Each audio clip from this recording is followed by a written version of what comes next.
Well, good evening, everyone. Welcome to another episode of Airfix and Chill. Well, after last week, we got into a bit of a debate about Telford and judging, and Andy Brown, who is the competition secretary of IPMS UK, said that he would be willing and able to come on and have a chat about Telford and judging in general. So welcome aboard, Andy. Welcome to Airfix and Chill. Thank you very much indeed. Now, you're in Belgium at the moment, is that correct? Yeah. I'm a wing commander in the Air Force, so I'm serving at the NATO headquarters. Oh, wow. Over here for the time being. Fantastic. That must be an exciting job indeed. Mr. Putin's making it even more exciting for us at the moment. So, everything else as well in the world, isn't it? It is definitely squeaky bum time. I'm not saying, I'm not going to say no more. We're not political here, but when it all starts kicking off like this, I do go to bed a little bit anxious some nights about it all. I can imagine. There's so much going on in the world that luckily we've got scale modeling that we can focus our energies on, which is really good. Anyway, we've got a few in the chats and on the panel tonight. I think Alex is going to turn up a bit later. And I've just invited John Parker, so he hopefully will jump in as well. But we've got Ms. Modeler here. Hi, Lexi. How are you? Hi. I'm good. How are you? I'm really good. Nice lipstick you got on tonight. Apparently you were bored. Yeah. Going for like an ice queen look, Ice queen. We've got James as well. Hi, James. How are you, my friend? Not dead. Not dead. That's all right then. We've got Fenris, who's going to be a bit of a moderator tonight. He's going to try and help us with all the comments in the chat. I think John Alec will pop back in a minute. I think Alex is popping on at some point, and we've got Hamish in the background, and I think John Parker will pop in. But with one of these chats, because we're hoping to get a lot of questions and a lot of remarks, if you would like to ask Andy a question in regards to IPMS and judging, can you please put the word in capitals question at the beginning and then put your question down for Andy? Anyway, so starting off, let's introduce yourself, Andy. What's your role in IPMS? So I'm, as it says on the screen, the IPMS UK competition secretary. So all of the... So I sit on the executive committee, so it's an executive committee position. But clearly I look after, so I contribute to the whole planning, within the legal requirement of IPMS, because it's a company and it has responsibilities to look after its members, a legal responsibility. And there's that aspect of it to tend to month. But clearly the focus of my activity is from about July, August onwards each year is the prep for the competition. So opening and managing the competition online entry system, which was brought in a couple of years ago, and all the other planning that goes with it for Scale Model World. Fantastic. As a volunteer, what do you get out of doing the judging side or this competition secretary? What's the benefit for you in all this? Materially nothing. And after this year, I'll be straight, it wasn't particularly enjoyable this year from the pace. Now you commented earlier before we came on that the competition is very big now. Yes. I'm not sure that's a problem for me, but it certainly is a challenge. And trying to manage that event was really hard work. So no, nothing, to be honest, other than the satisfaction of providing a decent show, contributing to a good show, and producing a credible competition, because I really love model making. Simple as that. And if we can spread the word to other people, then that's great. Yeah, fantastic. I got one payoff last year, mind you. I think, was it last year or the year before? Al Murray was in. Do you remember that? Did you see that? Yeah, Al Murray, yeah. Yeah. And they said to me, "Oh, Andy, look after him." So I took him on the competition. That was a nice payoff. He was a really, really pleasant fella. He's a legend, actually. Yeah. He's an absolute legend. I've learned more about World War II and the history of vehicles from that one man. And And every time when my mate asks for a glass of wine, I say, "Oh, and a fruit-based drink for the lady," only because he's the one who says it. You know, ale for the ale and a fruit-based drink for the lady. So I always say that when my mate asks for a glass of red wine. One of the questions. Oh, so all those questions yet, but so you have 90 categories ranging from basically every type of scale model. Is that correct? Correct. 96 to be precise. I suppose in reality it's 95 because it's 95 open classes, and then class 96 is the branch champions. So that's each branch offers up let's say the best model of the year for them, and they put it into a competition against the other branches in class 96. Yeah. So yeah, 96 classes. So do you feel that there's too many categories at this present time? Probably not. Probably not. And I'll tell you why. Because living over in Europe, I obviously get the benefit of being able to go to all the European shows. So all the way from Mossen in Hungary, April time, through Spain and Germany, Netherlands, Belgium, and so on.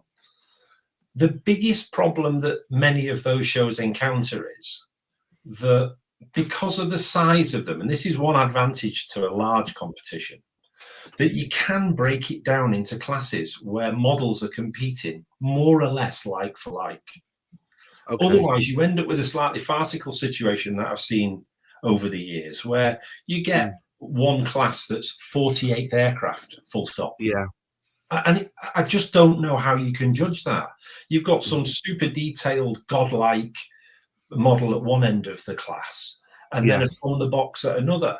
And so in some ways, the job is made easier by having so many classes, because at least you're looking at like for like model comparison. Yeah.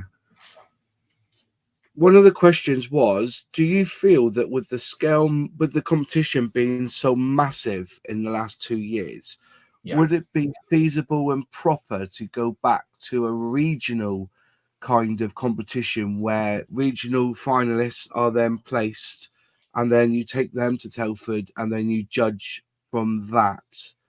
And it'll be easy. And then the other part of the question was, it'll be easy because a lot of people and are whether to go to Telford, but if they have a model that's won a regional final, say, they can then take that to Telford as the as a way of getting there and put it into the competition. Yeah.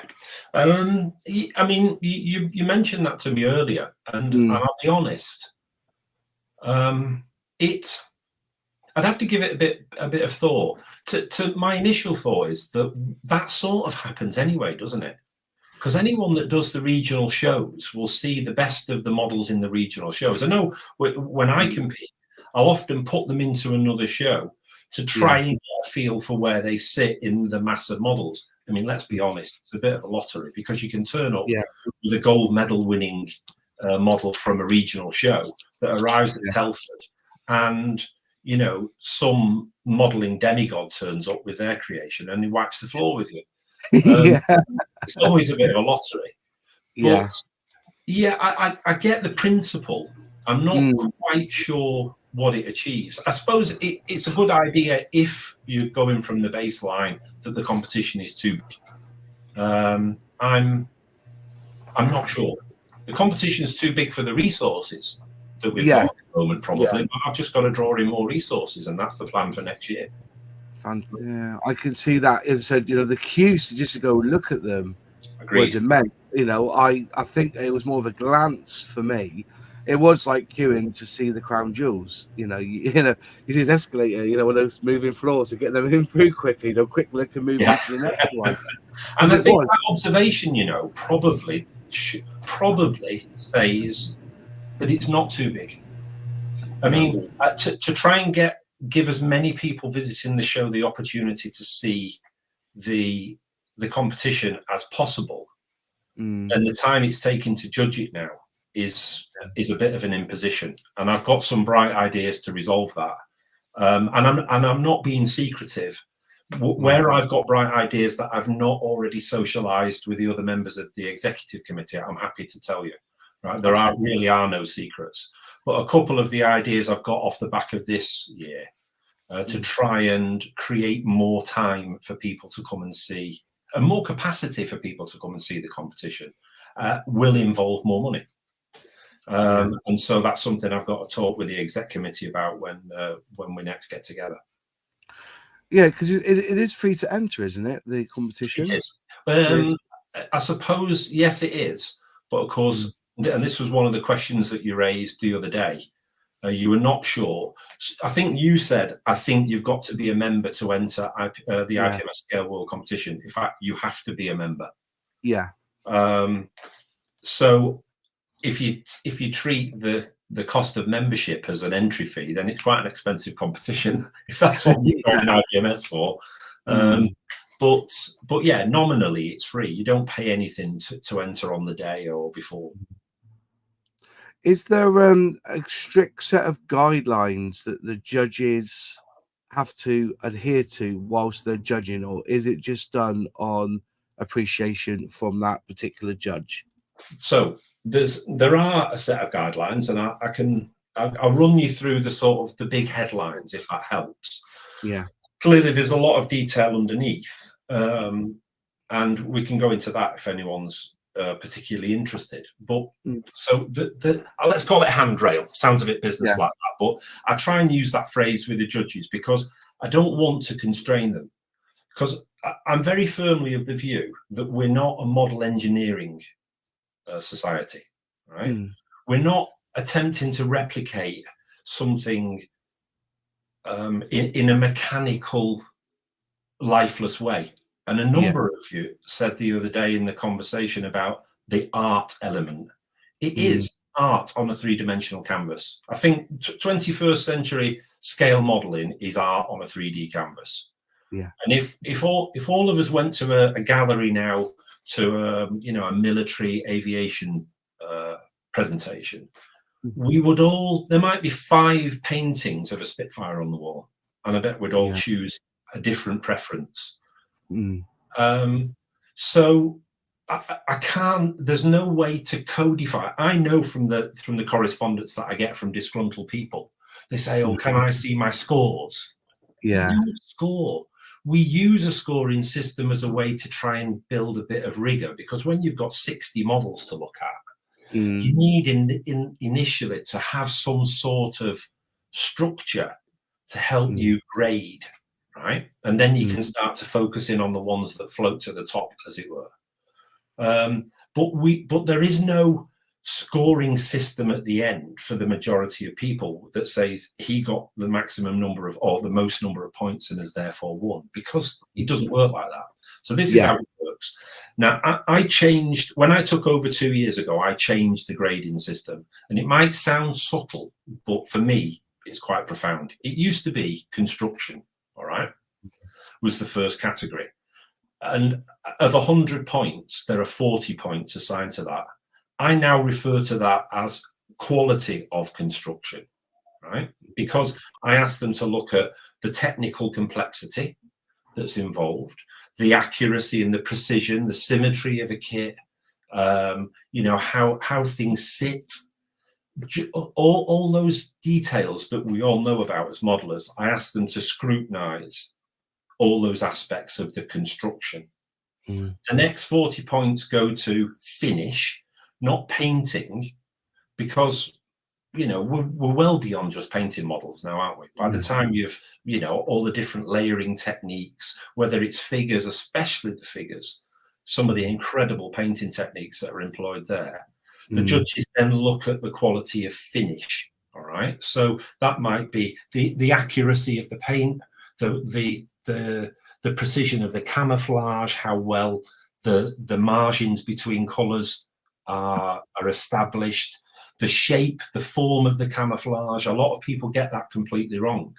They sort of they copy what they think looks like, let's say, a Vulcan camouflage pattern. And if you actually look at what they look like, even the shape of the curves, when you look at a Vietnam era combat aircraft, this sort of cauliflower, these really acute curves and twists you get in the camouflage pattern. So they're looking at things like that, the more technical aspects of it. And then You know, how well rendered it is, the shading, the post shading, the pre shading, if that's the technique they've employed. So when they've looked at that, this quality of construction and the finish, then the final 20% is probably the critical margin, right? Because this is what sorts the, you know, the gems. The boys. The men from the boys, definitely. and this was an issue that was mentioned the other day. You sort of, there was an implied criticism of the IPMS's obsession with realism. I agree with that. That's why 2 years ago I changed the criteria. So the criteria is now sense of realism. Now, that's not a political play on words. There's nothing realistic about a dragon in a fantasy class, but a beautifully rendered dragon in the fantasy class that's well painted and well presented conveys a sense of realism that goes beyond the mere physical model, doesn't it? So the judges are asked to look at that. I don't care whether it's necessarily real, because I think most of us would agree that some of the modern finishing techniques are not that realistic, but done well. Things like color modulation.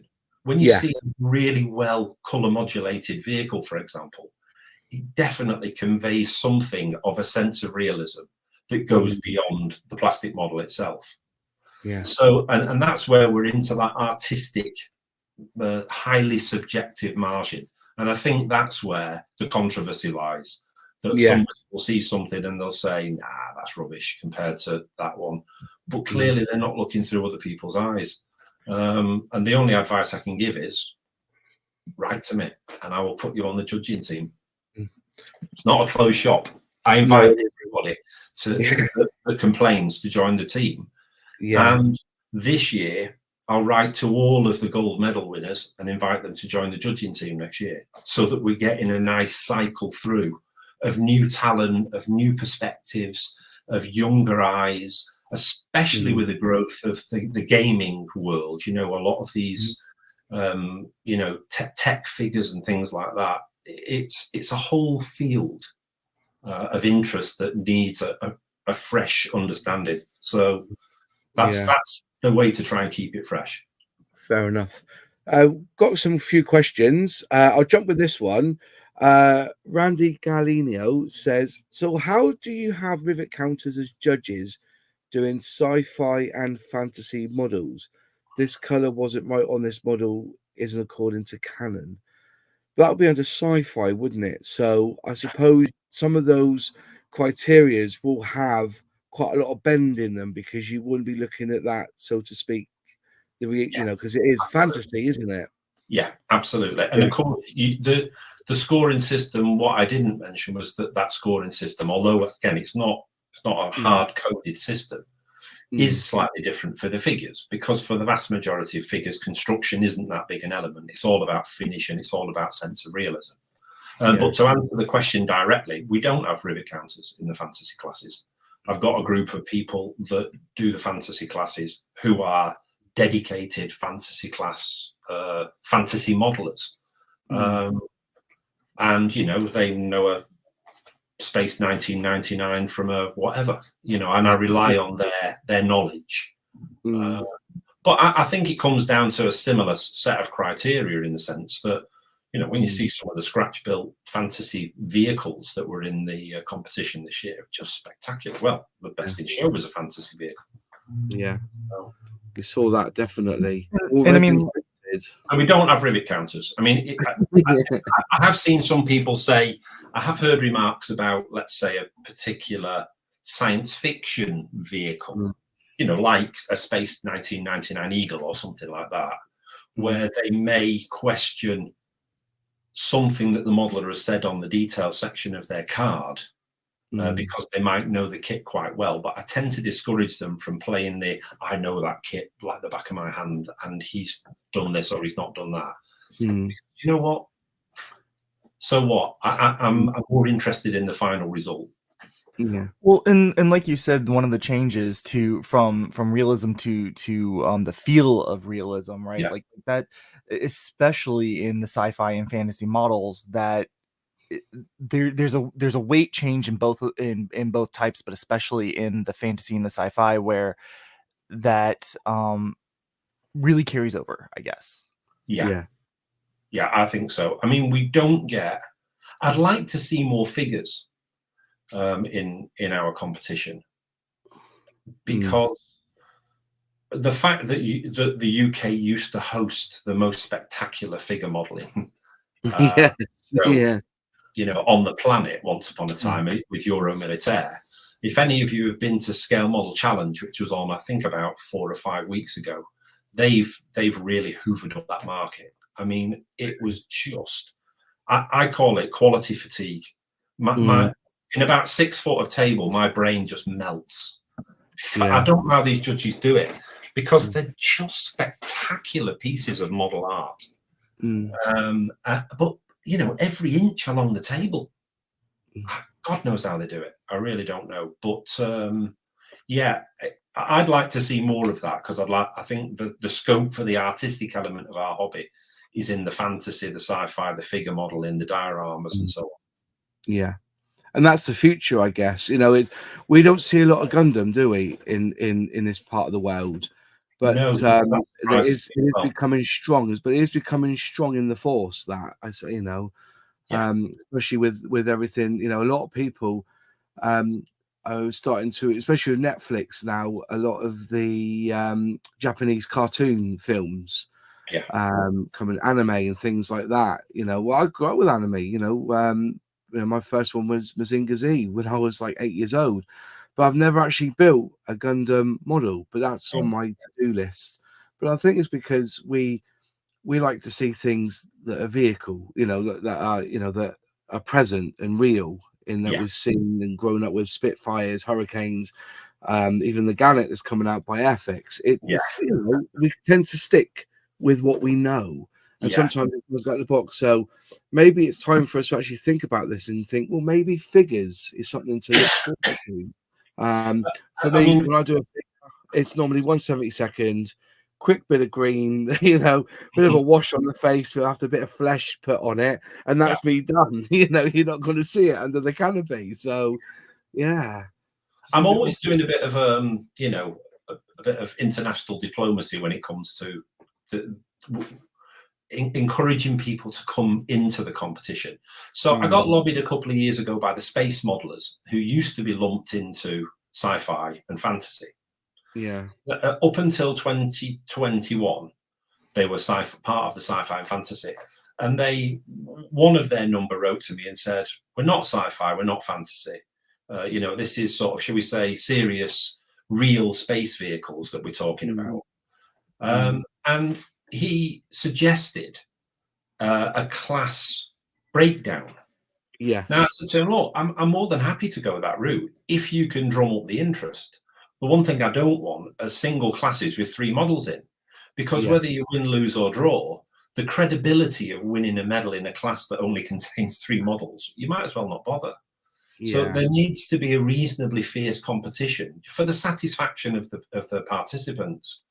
But that's the beauty of SIG groups, though, isn't it? You know, the SIGs. That's the beauty of the SIGs. Absolutely. To bring them in. And my biggest bine is the fact that space is near enough forgotten in manufacturers. We've got one of the biggest space races since we went to the moon, you know, and we've had the shuttle and everything went kaput, and that was it. We had a space station, but that tooling's nearly 20-year-old and out of date and not even correct, because they've added things to it since then.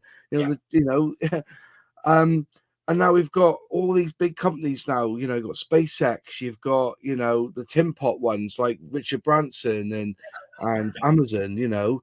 Yeah. But space is so even, you know, it's just so underrepresented in scale modeling. It's the biggest, as I said, bring us another Vostok, a newly tooled Vostok. You know, that's enough for me.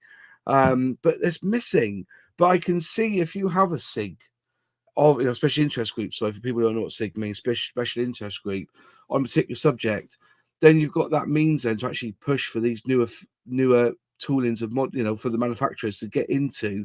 I'm surprised with the Chinese enthusiasm, you know, their participation in the space race. I mean, they've gone dark side of the moon, they're landing. surface landers and things like that. I am surprised that the Chinese manufacturers have not jumped on board that, because I would have thought the base of interest was there. But you know, the participation has been pretty good over the last 2 years. It's justified breaking out the space into an independent class of its own. So as from last year and this year, there's now a separate space or space flight class, as it's known. And then there's quite a detailed description underneath that it's like lunar rovers, orbital vehicles, and there's a long list of things that qualify for space flight. Well, basically, it's a factual space vehicle. It's in. Simple. Yeah. Go back to the questions. Also, by the way, panel, if you've got any questions, you can want any comment, you can jump in. Oh, brilliant.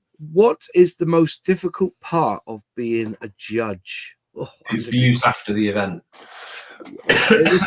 Is it more whispers? There's nobody actually comes up to your face and calls you a blatant whatever. Do you know, sometimes I wish they would. I mean, a good few people have got the courage to... You can always tell the difference between the embittered and the frustrated, right? The embittered just, you know, they're spiteful. Those that are a bit frustrated because they maybe don't understand, they'll come and ask me for advice. And occasionally I will stand and try and give them some guidance about how to improve their technique or something like that. I mean, I have to say, and I would say this, wouldn't I? But you've only got my word for it. I get far more in the way of compliments and gratitude for organising the event than I do people bitching and moaning. So there needs to be some context here. We're only talking about, you know, a handful of people that get frustrated enough to, you know, the fact is, people have lots of opinions, and they're just ill-informed. And so I wish they would just, you know, my contact details are publicly available. Just send me an email. I've got a few backed up at the moment to respond to, just explaining a few things, because I think an explanation more often than not satisfies the frustrations of a particular modeler. But I think, you know, the hardest bit is the judging. If you build models to any sort of half decent standard, right, you know the emotional and physical and psychological investment that goes in. You know, when you get to that point in a model that's been progressing well and suddenly it goes to shit, right? You have to find the stamina and the will and the determination to go through that period of difficulty. And then you get to the finished product and you survey it yourself, as though, I don't know about you, but I have this slightly surreal experience where I look at a finished model and I think, I can't believe I built that. It's sort of out of body experience, but definitely knowing how much people invest to produce these beautiful objects, the hardest part is to have to effectively disregard the majority of models. I mean, some of you will have seen that I introduced a finalist medal this year. You may have seen cards next to some models with finalist on. And this was Chairman Brown's attempt to help the judges by offering them a means to recognise models that were more than satisfactory to compete for a top 3 place. But there are only 3 top 3 places. So the finalist medal was essentially an endorsement to say to the modeler, on any other day, your model could have been a top 3 model. And I hope over the next couple of years that understanding will gain traction, and that the finalist medal, because there's a medal associated with it, that the finalist medal will attract or give it as much satisfaction to the entrants as does a gold, silver, or bronze. That's a really good shout. A really good shout. Celtic West, our friend here on the chat, always pops in on a Monday, has just said this: all judging is subjective. It would be like comparing Constable to Monet or Lowry. I would argue it is all in the eye of the beholder, and I think that's pretty much sums it up for me. You've got your criteria, obviously, you know, that if your model isn't out of the box, but you've definitely put photo etch and resin parts to it, that's a disqualification. You know, as long as you fall into the the actual scope of that particular category that you've gone through, there's no reason why you can't enter it, you know, and then get it judged on the merits of what you've done to that model. Questions. I'll come back to categories in a bit. Yeah, that was an issue.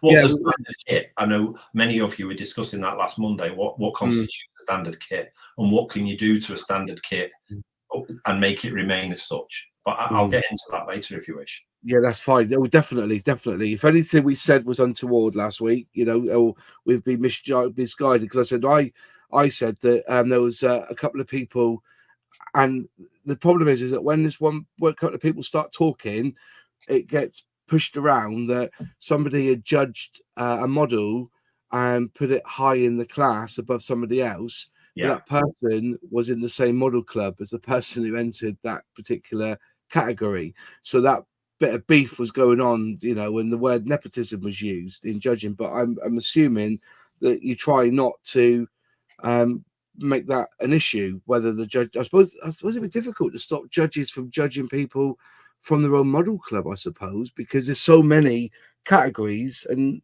whatever. It must be very difficult. Yeah. I mean, with so many models, I think it's all but impossible to know the source of most of them. But you're right. I'm sure that some people know a particular style. Some people know, certainly the way I present my models, there's no doubting it's an Andy Brown. You once you know what an Andy Brown looks like, you'll know an Andy Brown, right? Without needing a label on it. So, I mean, in that sense, I'm my own worst enemy. I have made a bit of an issue in the last couple of years about highly publicized models turning up. But anyone who thinks that, let's say a Spencer Pollard or a Mig Jimenez model turned up that everybody knew about, for every judge that might be enchanted by that model because that person has made it, there'll be others that think, sod you. If you think I'm going to be wowed by your, should we say, fame status. So I think it's probably self-leveling. And what most people are not aware of is, again, since I've taken over the job, I have a moderation team. So they sweep the classes after the judging is finished, and they do they don't rejudge it, but what they do is they take should we say, a visitor's eye to the class. Yeah. And if they see anything that maybe looks inexplicable, then that gets raised back to me, and I go and look at it, and then I'll have a discussion with the chief judge, because each of the categories, you know, aircraft armor, so on, has got a chief judge, and then I'll have that discussion with them, and often they'll then offer up an explanation that is inevitably convincing. I've only changed the result once, so you know, clearly the judges do think a great deal about the awards that they're giving out. Yeah, that's because I think people sometimes don't realize the judging is not one man. There are teams, and between them, they then decide who they give the bronze, silver, gold to, or first, second, third. And also the other thing that was brought up was that sometimes in a category there's only a silver place and a bronze. There's never a gold. Do you want to go into that a little bit? Because that did stir up a bit of a hornets last week. I bet it does. I never realised that happened. So it didn't happen until I started in the job. Right. And my direction to the judges, because they get a short written guide to it, and then at 10:30 on the Saturday morning, an hour before the judging starts, then they get a brief from me, just to raise any sort of contemporary issues that they need to think about, or address the previous year's, any issues that arose from the previous year. So yeah, I found, so I've been doing this officially for 2 years, but for about 3 years before that, I was Tony Horton's understudy. Just, you know, getting a look and a feel for what was going on and making my own observations before jumping in. And I was firmly of the view that there are some classes generally the ones with smaller numbers of models in. I mean, in an aircraft class, for example, there are so many entries. There's no way there isn't a gold, silver. There are enough for gold, silver, bronze 3 or 4 times over, which is why the finalist medal's been introduced. But in some of the smaller classes, you often encounter 1 or 2 exceptional models and 2 or 3 really quite unspectacular models. And so I took the view, and the judges appear to agree with me, because I'm not, you know, I laughingly refer to myself as Chairman Brown, but I'm no dictator. You know, I get a lot of pushback from the judges, and it's a collaborative experience, because they're very experienced, some of these judges, and they will push back at me. But my view is that there has to be, you have to set a datum of excellence that winning models need to cross in order to get themselves a top 3 place. There are commendeds to hand out for stuff that's of the highest standard but not competitive for the top 3 places. But if you're going to award gold, silver and bronze and not demean the efforts of somebody who's built a spectacular gold winning model, you cannot be throwing golds around like sweets just because there's only half a dozen models in a class. So the brief to the judges is, aim to issue gold, silver, bronze. But when you don't feel that there are sufficient numbers of models in that class to justify issuing all 3, then issue 2, issue 1. I don't think I've ever seen 1 issued, but I've seen 2 quite regularly issued now. Could you have had, say, a gold and then a bronze? You wouldn't have a silver, because the gap between what you would consider first place, 3rd place wouldn't. I'm just trying to get, because I actually, now that you said that, I'm actually feeling, I feel it's now you've explained it. I'm understanding it more. So in theory, then you could have a gold and a bronze, but no silver, because the standard between gold and bronze, there just wasn't there. If you see what I mean? I mean, this conversation is highly valuable, because if you're doing nothing else, you're proving how difficult judging is. I'd have to check back through the records, you know, of the last few years and see if that's ever happened. I don't think it has. To my immediate recollection, I don't think it has, because generally speaking, you're either above that sort of datum, that subjective datum of excellence, in which case you get gold and silver, right?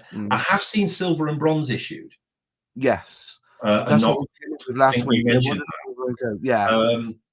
But in theory, gold and bronze, you could have a gold and bronze, because the winner was way above the rest of the pack, and the top of them wouldn't worthy of being close to gold, if you see what I mean. But maybe not. I won't dodge the question. On my established principle of judging at scale model world competition, if a judge came to me and said, I've given a gold to this model and a bronze to that, but no silver, I'd probably take a look and just try and understand the rationale for it. But if I was convinced, then I'd let it stand.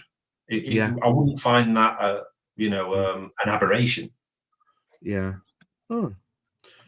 Question: have you ever been given a backhander, or been offered not given, offered a backhander? A backhander? No. Is anyone offering? I mean, clearly there's only one answer to that, isn't there? Do you know, seriously, I don't know about most people. I really value my integrity, because once your integrity is shot, you've got nothing. You know, how on earth could I ever run a competition, a national competition, if people knew that I were bent? So, you know, I've had 35 years in the military, and the one thing that you get drilled into in the military is this integrity issue, you know. So I think sort of almost to my DNA, I'm incorruptible. Dangerous thing to say that, but I think I'm incorruptible. Let's put it this way: through life, I've had some potentially corrupting offers in all sorts of walks of life. And turned every single one down. So I tell you what, you're not gonna twist me for the sake of a plastic model exhibition. That's for sure. That's it. You know, as I said, it's, you know, to be offered a bribe or anything. It's just. But I think the question was basically rhetoric, really. That but it's like as soon as you start giving blind eyes and winks at certain projects, then the competition will be a failure. So there's no point in going down that road, and I kind of get that. Another question, which I thought was quite interesting from Tigers.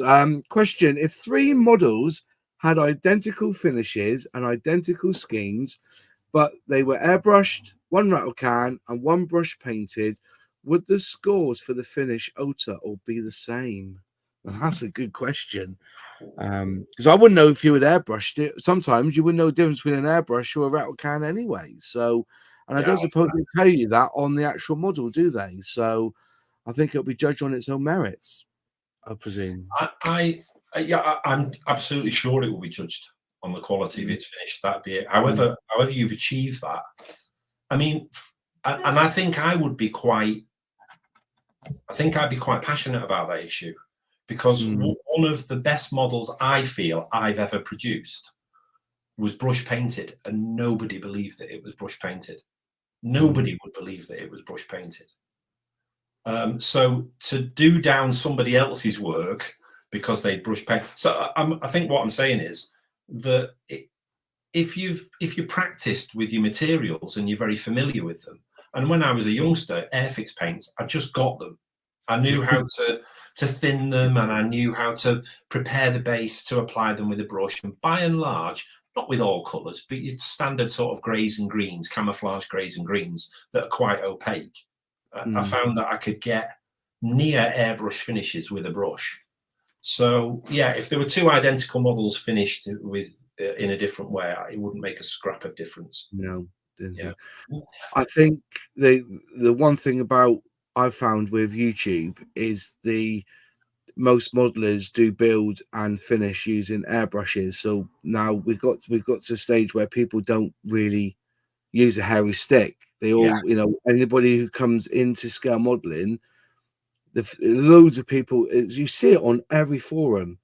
I've just gone to scale modeling. What airbrush and compressor should I use? And you say, no, use a brush, But then again, unless you're told to thin Humbrol paints, you wouldn't know when you would paint it on too thick, And I think that's the education that's needed, really, in these sort of things. Every youngster that comes to me and asks about modeling, and that's exactly that question you get, because they're wowed by, airbrushes, because they're sexy and they're technical and they're interesting.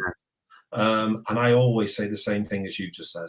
Whatever you master a brush, because a brush will help you understand how to control a paint medium that migrates across to airbrushing, doesn't it? When you understand how a paint behaves, then you can normally make it work through an airbrush as well as you can a physical brush.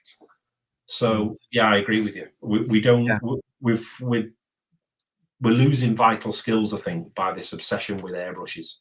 Yeah, I'm not going to deny it that one of the reasons I use an airbrush is, and especially with lacquer paint, is the speed of drying time, and that's personal preference. I need to get a lot of models done, so airbrushing. But there has been times when there's one of the Airfix and Chill crew, Matt from Model Minutes, challenged us all to do a starter set from Airfix. And I tell you what, my brush skills are crap, But then again, like Celtic West has said, in figure painting, the hairy stick rules. So maybe that's what I need to do. Get back into painting. Absolutely right. Yeah, get back into using the hairy stick. And the model Mitch just said then, the amount of comments I get because I'm lazy for not using an airbrush in some of my builds, and I've seen that as well. So go back to your roots. If you can't, master the stick before you start using the puffer, because when you start puffing, it's easy, but if you can master that, that's part of the battle. But also educating about mediums and about paint is also a prerogative. Like I said, for years with enamel paint, you would just slap it on.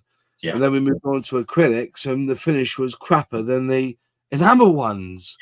But that's because none of us thin the paint down. But then you kind of think, surely these paints should have been thinned down for that. But you know, we can go into a big debate about it. But we'll stick to judging at the moment because there's been some good questions like this. Far away. I am used to seeing disqualified written on a lot of entry forms and the reason for disqualification in past shows. Has that been stopped as I saw none of these this year? Very observant, Steve Jones. So when I came in 2 years ago, I said, we will not be disqualifying models, right? Believe me, it's difficult at times, and I'll try and explain why, but to think of somebody investing in many instances a year's work to produce their pride and joy, and then it being disqualified because they don't understand fractions, right? And they've put it in the wrong class, because that's the most common, I can assure you. Yeah. You know, people thinking that 71st to 48th scale includes a 72nd scale model. Right. Okay. Of course. Right, No. there you go. There's your little teaser, right? So people often, and I think when I've got a little bit more time in the coming years to get into the deeper nuts and bolts of the code that I've built for the online registration system, I'm going to put some logic in the background of it. Because I think I need to try and help people, because we get too many that are misclassed, if I can invent a word for the sake of this evening, because people just misunderstand the fractions, and they think that a 72nd model sits between 71st and 48th. Right? But so what now happens is 30 minutes before judging starts, the judges go out and they do a gross error check, and they look for any obvious errors, right? And then we very quickly, and it's a nightmare job, believe me, we very quickly reallocate them to the class. We have to change move all the data on the database as well, because if that ends up winning, we need to be sure that it's assigned the right class and we've got the right contact details for the modeler, all this sort of stuff. So it is a hellish problem when it goes wrong, but I don't think it merits disqualification, which is why you're not seeing it, Steve. Very good. That's going back to you moving models around. Can we have a little chat about what happened in America? Because I'm just looking at, because really it went over our heads. All we saw was a YouTuber put up a picture and moan about a guy picking up a tank and doing that. And then there was this big conspiracy theory that the judges did it on purpose, and it all went up. As a judge of IPMS UK, what was the story? What have you got from it? And is this happening in this country, or is it just in America? So I've heard exactly the same story. I mean, I'll be honest. I make a point of not pursuing scurrilous rumor, right? Because you always end up getting the wrong end of the stick. I wait for the dust to settle and then hear what's been said. Listen, the version of events you've just been given, the conspiracy theory, I have had that from a very reliable source. That doesn't mean it's correct, but I'm satisfied to my level of analysis now that there was some politicking going on there. All right. That isn't an issue for us insofar as I move models, and the general rule is that if the judges need to move a model, then they come and ask me, and I either oversee so that they're indemnified if they damage it, and we had one model damage this year, or I move it. Because let's be honest, as modelers, you know how to handle a model, don't you? Yeah. You know very carefully. You look so carefully at where to place your fingers to make sure there's not a pitot head or some other thing sticking out that's minuscule detail that you're going to break off. But we try to avoid moving it. That doesn't mean that we don't pick them up. Sometimes judges will feel the need to pick them up, especially where somebody in the description has talked about all the work they've put into the bomb bay, for example, right? An F-102's bomb bay. Of course, if the modeler themselves are trying to push that work forward in the description on the entry card, it's not it's not unreasonable to expect the judge is going to want to see that if you've raised it to their attention. But I would say I chastised some bodies this year who were not judges but were judging. There was, should we call them guest judges for one of the trophies, who were picking them up, and I was definitely not convinced they knew what they were doing. So they got a flea in their ear about that. Yeah. But generally, it will be me that moves them. This year, the job was made much more difficult, and this is one of those little lessons that you learn the hard way. Those of you that remember coming into the competition area, the main run of tables on the right-hand side, because of the space constraints, the lads had set them out 3 deep. And so the models at the back were far too far away to be judged. So that lots of them had to be picked up in order to be properly scrutinized. That is not going to happen next year. But that is a problem of space. I just couldn't create another row of 2. So I ended up having to make one of 3. But I will not do that under any circumstances next year. I did wonder, because there's just been one big long line, isn't it? Yeah. See, I would is enough for you to sort of stand over and have a look, and you can see stuff at the back. But as soon as you go to 3 tables, those furthest back are beyond the sight of most of the middle-aged Luddites that are looking at them. Yeah, so I thought if it needed to be 3 of brick, because my thought was, why didn't you have gaps in between in them so you could actually walk around, do a full 360 round that table, so you would be able to see all the models if that was the case. You know, that's exactly what I would love to do, and that's Tony.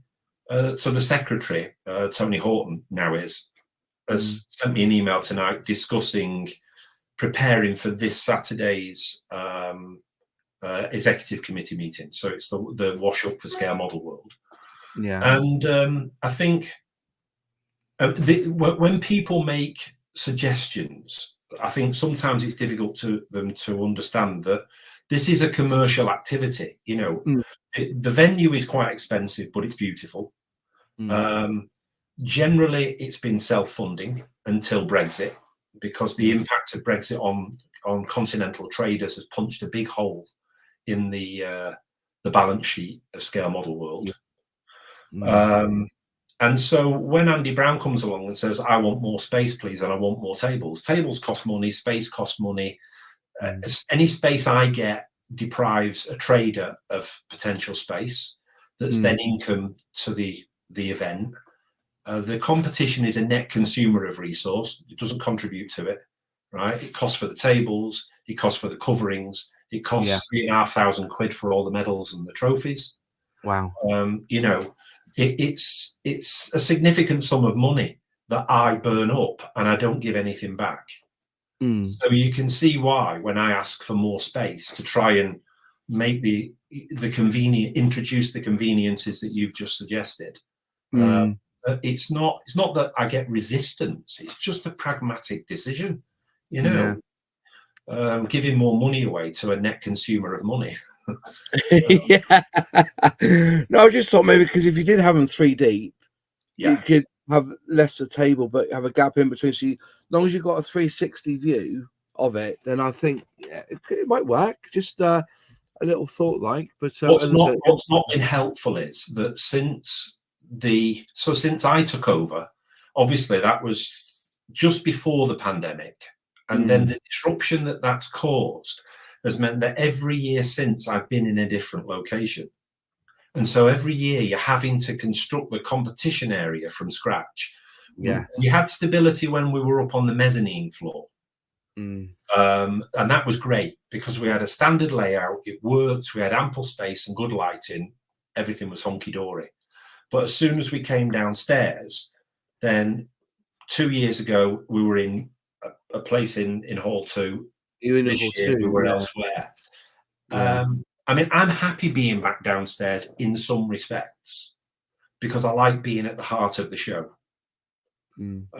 rather than a bit of an addendum to it. I felt sometimes that the competition got forgotten because it was out of sight and out of mind up on the mezzanine floor. Yeah.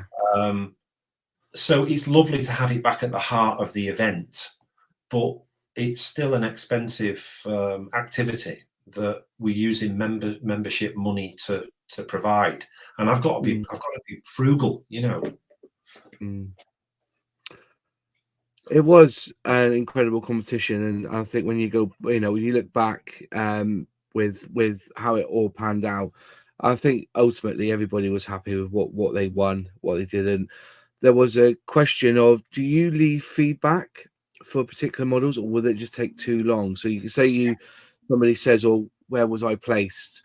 Do you actually give physical feedback, or do you give written feedback if required, or will that take too long to do every single model to give them all feedback? The rules that are published, so the online system, there's a hyperlink there so that everyone can see. In fact, it's in front of me at the moment. All the rules and then the class definitions. So they're available all the time for people to look at.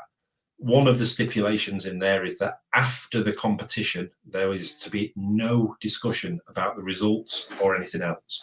If people ask me immediately after the competition, then I'm more than happy to try and find the time. But let's be honest about this. There were 1,349 entries this year, and I'm guessing that with absences that there were about 1,330 models on the table.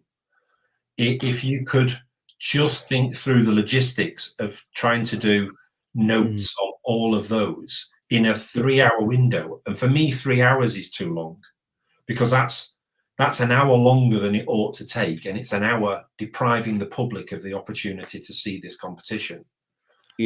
So that there are the competing priorities that I'm having to try and reconcile. So I'll tell you now, there's probably no chance. I will try, if I feel that someone is sincerely motivated, try and put them and maybe one of the judging team together to discuss aspects of it. But I've got to say, right, this is pure instinct. I might get shot in the face for this. Right? This is Andy Brown's pure instinct. The majority of people that enter a competition with the right approach to competitive modeling are not particularly distressed when they don't win. Of course, they're disappointed if they think they've got a winner. But, you know, I put models in before now, you know, that I thought that's got to compete for gold, and walked away with a commended, right? And then I had a model that I thought had no chance, right? But I'll give it a punt, and it's walked away with gold. I think it was an Andy Brown. That's why. So my instinct is that too many of the people that would seek guidance afterwards actually are looking for an opening to complain. It's not about seeking guidance. They want to engage with somebody so that they can vent their spleen at not having got the award that they believe that they were entitled to. And that's not all of them. There was a nice young lad this year who was clearly early in his modelling career, should we say. I'm guessing he was in his late 20s. And he came to me to try and understand what it was about his model that he could improve in order to be more competitive. And he seemed very sincere to me. And he took the observations that I offered him with, best of heart. And that was it done. But I'll tell you now, a lot of them are looking for a fight. The tiny minority of them that are troublesome are looking for a fight. And that's generally why I'm reluctant to get involved in this. Can I have some guidance, please? But, what I will be doing this year is I've already committed to publishing a more detailed article on the judging process. Probably in issue 2 of the magazine, to help people understand how the judges are thinking and what they're doing, what process they go through. And then maybe, I mean, I don't know everything about all models, armor probably, I mean, I know a good model when I see it, but I got my head into the maritime world a couple of years ago with Jim Bauman, the senior judge, and he started pointing things out to me that I would not have thought about in a million years. So there are some bespoke skills from class to class that you need to build through experience. So I'm not sure.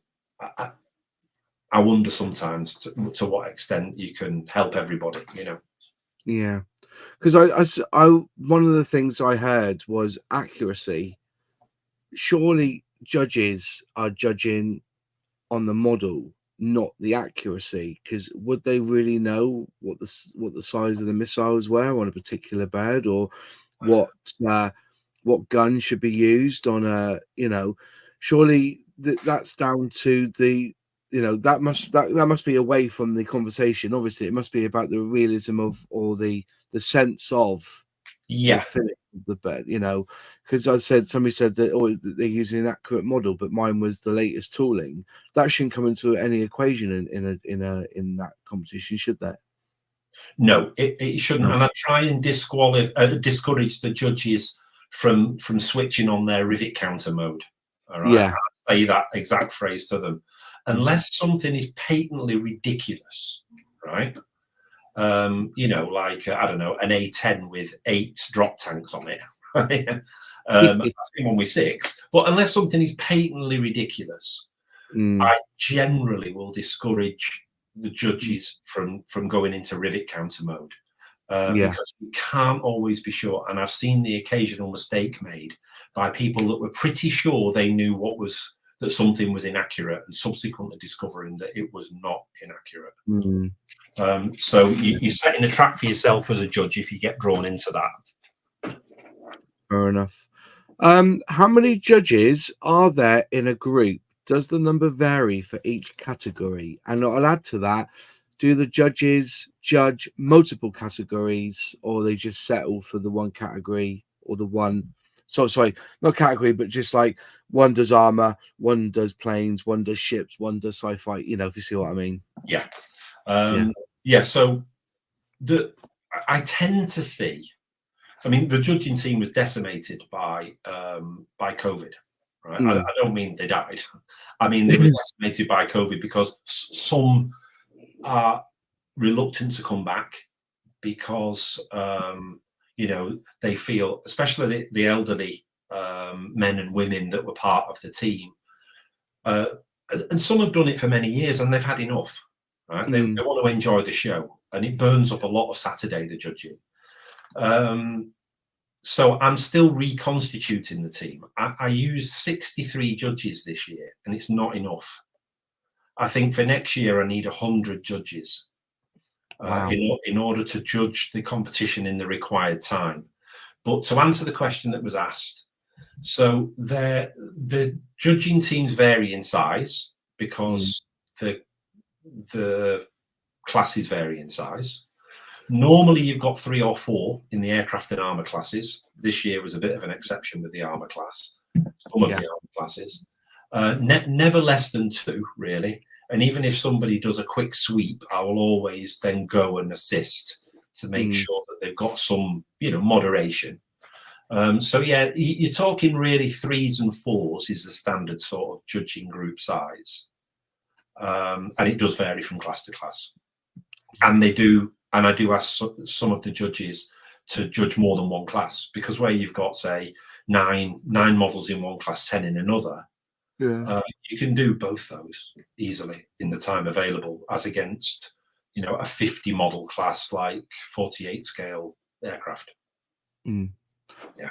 And you have, so in that team, you have 3 or 4, and you have a chief judge. So if they are 4 in a group, the judge has the casting vote, basically, doesn't he? Correct. Oh, yeah. So I can see that.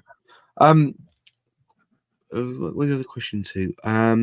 So someone just said, would you publish a judge's post-competition report? Is there do you do a report to say, this is what we thought was really good, things to keep an eye on, things that have changed, etc. in your report?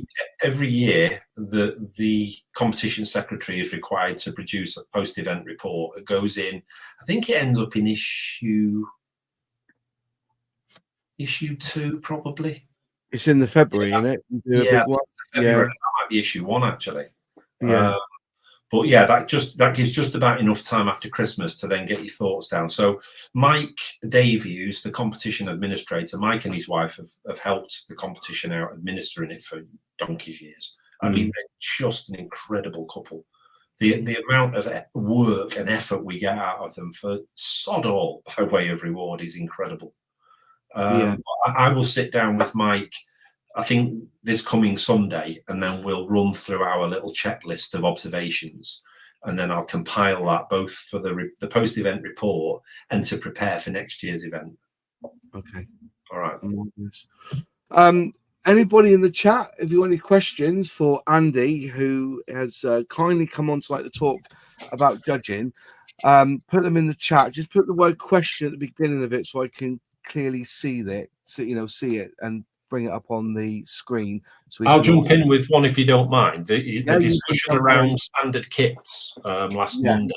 All right? That's right. Yeah, because one of the questions also on my notes was, what is an out-of-the-box kit? What if a box kit comes with seat belts that are decals, but then, how can you tell the difference between a decal seat belt and one made of masking tape? Or can you use photo etch? What about sprue, stretching sprue to make the rigging? There's a big thing about that. So if you want to go in how I should say, shaded your path through this mire. it's a mire, and it's going to change because I've got to address certain issues. But before I address that one, so this is the definition. A standard kit is a single commercially produced injection molded plastic or resin kit built to the manufacturer's specifications straight from the box. Here's the important bit that feeds into last week's conversation. Seat belts, rigging, and aerials may be added as appropriate to the subject. So if you want to stretch sprue, if you want to buy some of these commercial, nylon type stretchy wires and things, so a standard kit can include additional seat belts, aerials, pitos, and a rigging. All right. Now, this is where it gets nasty, and this is part of my job, really. It's been a problem for several years now that many of the manufacturers do and throw everything in the box kits that, strictly speaking, qualify as standard kits, because if it's included in the box, it's a standard kit. But I think I've got the feel of the membership. And I think they feel it's a bit unfair. Well, yeah, because Eddard, straight after Eddard do a weekend kit, a week kit, or a 6-month kit, don't they? Yeah. They had everything in photo etch, special decals, extra schemes. Where does it end? And I think it's the spirit and the letter of the law again, isn't it? Are you going by the spirit? Or are you going to go by the letter? Because at the end of the day, if people don't go by the spirit of a competition, you have to end up going by the letter of the of the law of the competition, I guess. Yeah. And that's where it kind of goes from being a bit fun but then there's a lot of passion involved in scale modeling, so it will overflow. But like I say, it's about the spirit of it, I think, is more important. But I can see that now you've come to this point where mini art, for instance, some of them come with metal tracks or special resin tracks apart, instead of just the normal rubber band track, if you know what I mean. I can see it being a complete mare for a judge, and then turn up on the day and, like you say, you don't disqualify, but then you have to move it from an out of the box situation into the category that allows for the aftermarket, so to speak. And that's going to be my problem for next year. I'm going to try and deal with this issue, but it's a bit like, a sort of, there are times when I feel like,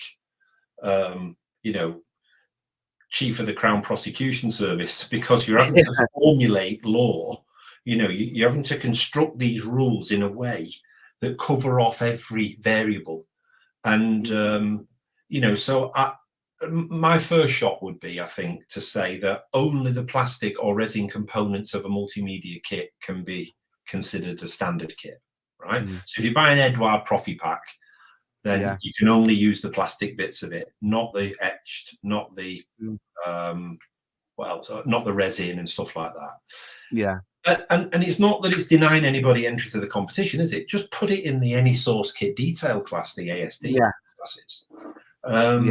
and be a little more honest about it, because I do wonder at times what the motivation is to take a fully, steroided up kit like a Profi Pack and put that into a standard kit class. I do wonder why somebody wishes to do that.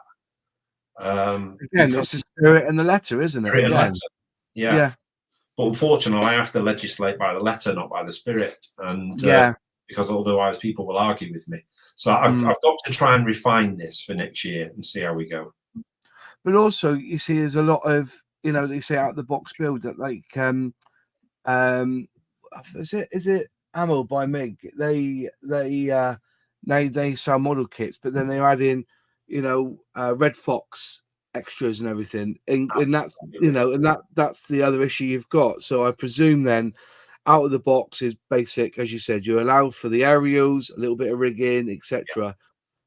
Tracks, don't get me wrong, I to build a tank and spend 9 days with 4 bits of plastic to make one link, I'll be more inclined to go and buy the track pre-made for me, or make it a bit easier.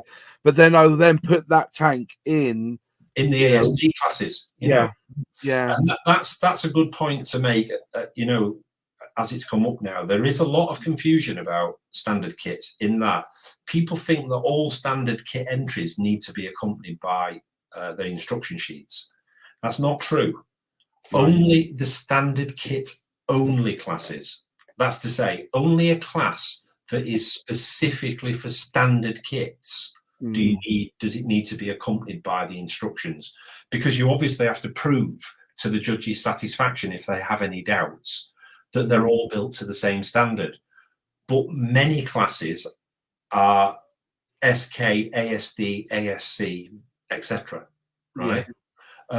So only the really fiercely competed classes like the aircraft, and the armor, where there are lots of entries in, are we able to subdivide it down to a single SK only class. And that's the only class that needs to be accompanied by instructions.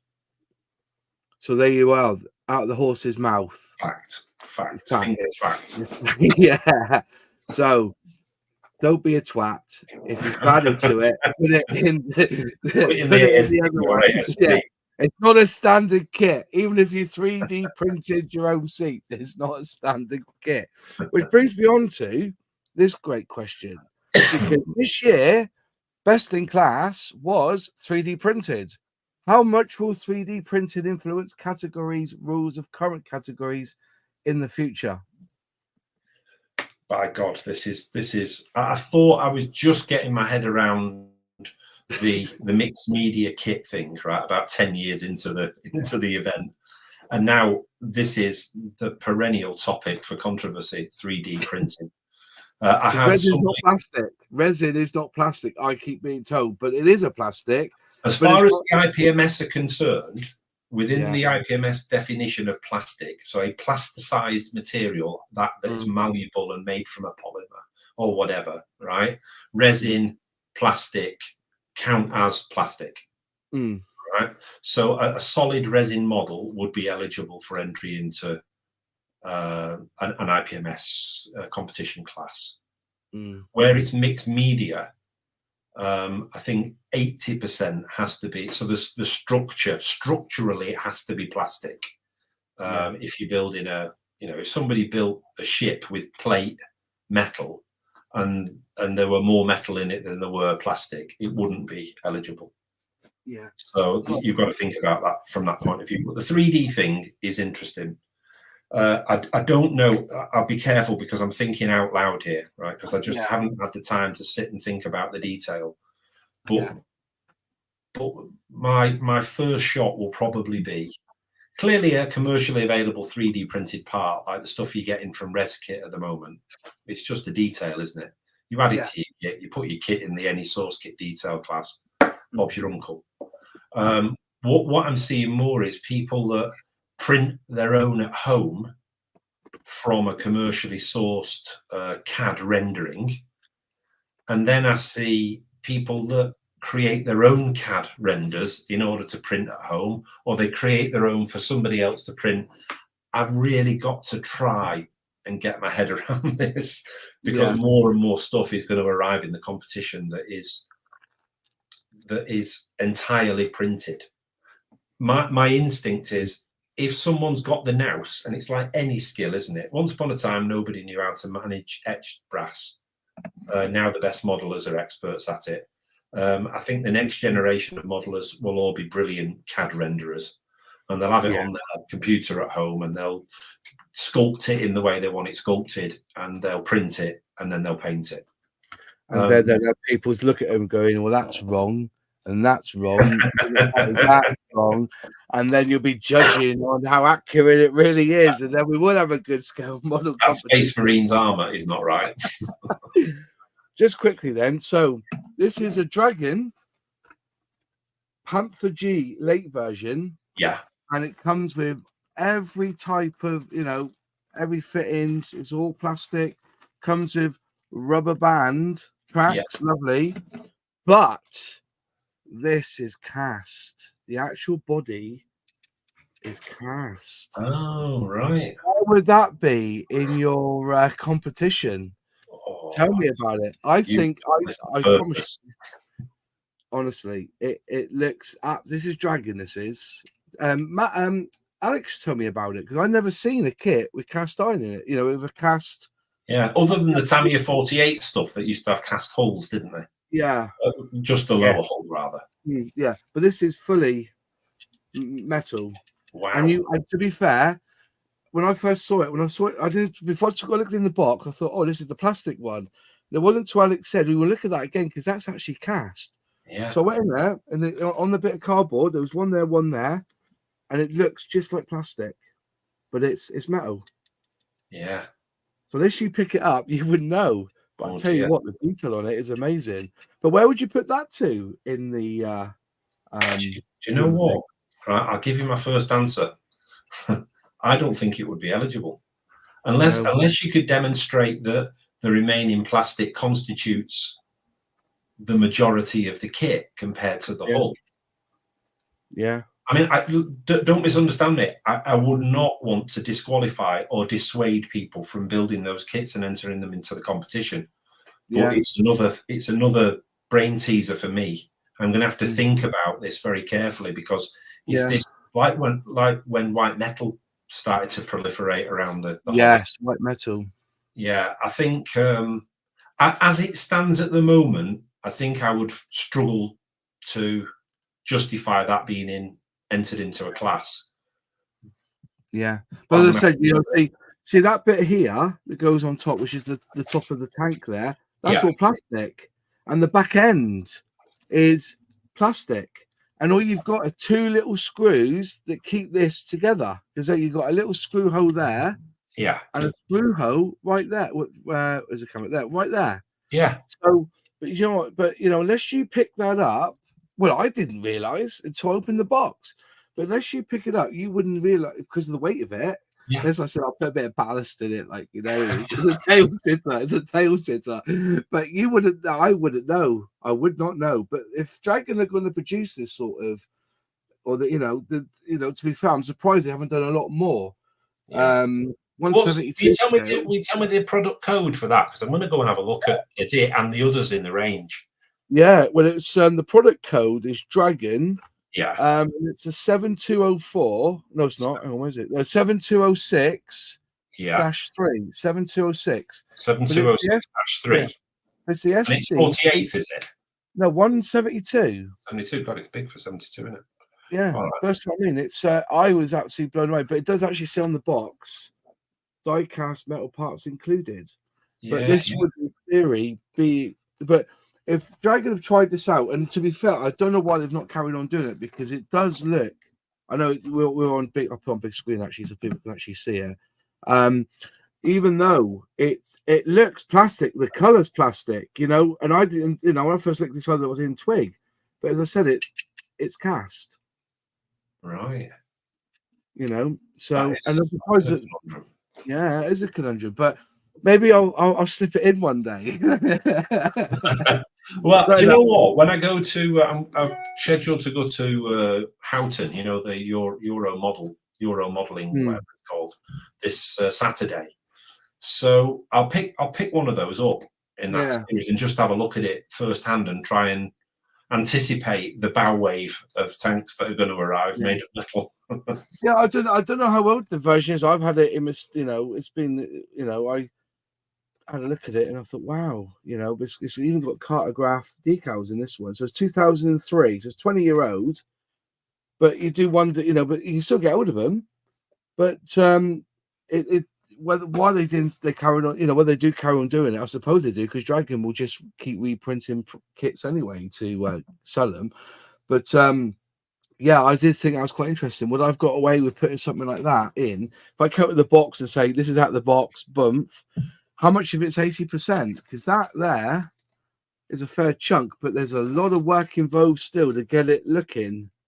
Yeah. You got 3 sprues full of sprues, but the only thing you would know is that it comes with 2 screws there to bolt the hole together. So I mean, this is the exact opposite of the spirit versus letter 10 minutes ago. To me, that is well within the spirit of what we want people to build, but is probably to the letter of the regulations not eligible. So I need to look at that quite quickly, and because I can get that into the regs for next year to make sure that it doesn't exclude that type of kit, but I need to look at it first. Yeah. Look, I'm happy to stay as long as possible, but I'm conscious that I'm depriving other people of airtime. No, it's I think because I know that some of them here about the future of IPMS, and we thought that maybe you could we could suggest some ideas on how to improve or the IPMS side of things, because I think you, Lexi, were bringing up the fact about digital membership cards and about the magazine last week. Do you want to go into your thoughts about the magazine and everything? If that's okay with you. Yeah. I thought so I know this year some digital membership cards were given out rather than just physical cards, which I was happy with. Yeah. Because one, I am awful and lose everything. So just having a digital version and just being able to show that is so much easier, particularly if I'm carrying so much stuff around Telford anyway. Yeah. So that I thought was good, and I hope that's something that just becomes standard, alongside standard cards that are given out, because I just had it on my phone then. So much easier than having to find my purse from inside my camera bag. It's here on my phone. I couldn't agree more. I mean, I'm a all these cards on the phone type bloke as well. I just don't carry cards anymore. No. Yeah, that's a good point, and there's an interesting little story behind this. I hope Doug, the membership secretary, doesn't crucify me for what I'm about to say. But the digital card thing, I think, was forced upon us because we ran out of physical cards, because the explosion in membership applications this year meant that it massively exceeded the number of blank cards that have been printed. So in some ways, it's the product of a good outcome, but I couldn't agree more with you. I think we should be going digital with it. And I think it's the same for me with the magazine, right? I get that every month, but quite honestly, if there was a version just to get a digital version, that would be so much better, because particularly commuting to work on public transport, I got 20 minutes, much easier to just read something on my just whip it out on my phone and read it, so much easier than having to remember I've got the magazine. Or even if I go for a bath, quite often I'll just have something that I flick through, but again, having the magazine or remembering it's there.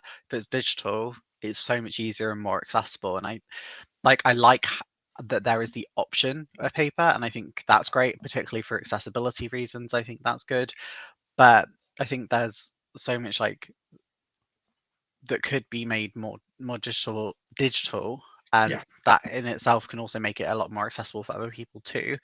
That I think would be really, really good, because just having a paper version for me is great. It's nice, it comes and I forget, and it's nice to have something in the post anyway.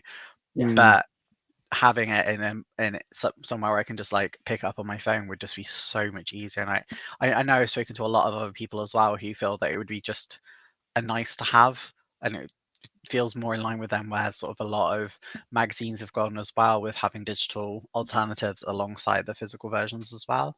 Yeah. Lexi, I've got to declare an interest here. I have a real dog in this fight, because the cost of producing and distributing the paper magazine is astronomical.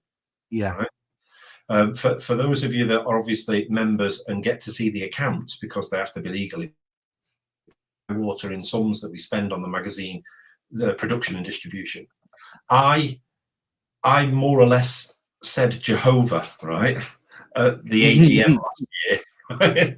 It was like a scene from Python, right? And I said, how can we justify this any longer? We really need to think about going digital. I got some really quite vitriolic responses. And I won't say they were baseless arguments, right? Because clearly I've got my view, right? And I haven't got an agenda, because I'm honest about it. Right? I'm not sneaking around in the shadows trying to stitch up an outcome that favours me. I do what you do when you're in any group. When you're on a committee, you try and convince your colleagues over time. But you're pushing not an open door, Lexi, with me. There is no door there to push, right? Just walk in. I want digital. It will save us money. It will create a greater economy of effort. The only thing that we are researching at the moment that I can't be clear about is, if we're not to disenfranchise even a small group of people, there are sometimes, where I think we demonize the elderly a little bit. If they were disabled or, had some protected characteristic, I suppose age is a protected characteristic within the law, but we do sort of say, oh, well, they'll just have to cope. They'll just have to get on with it, right?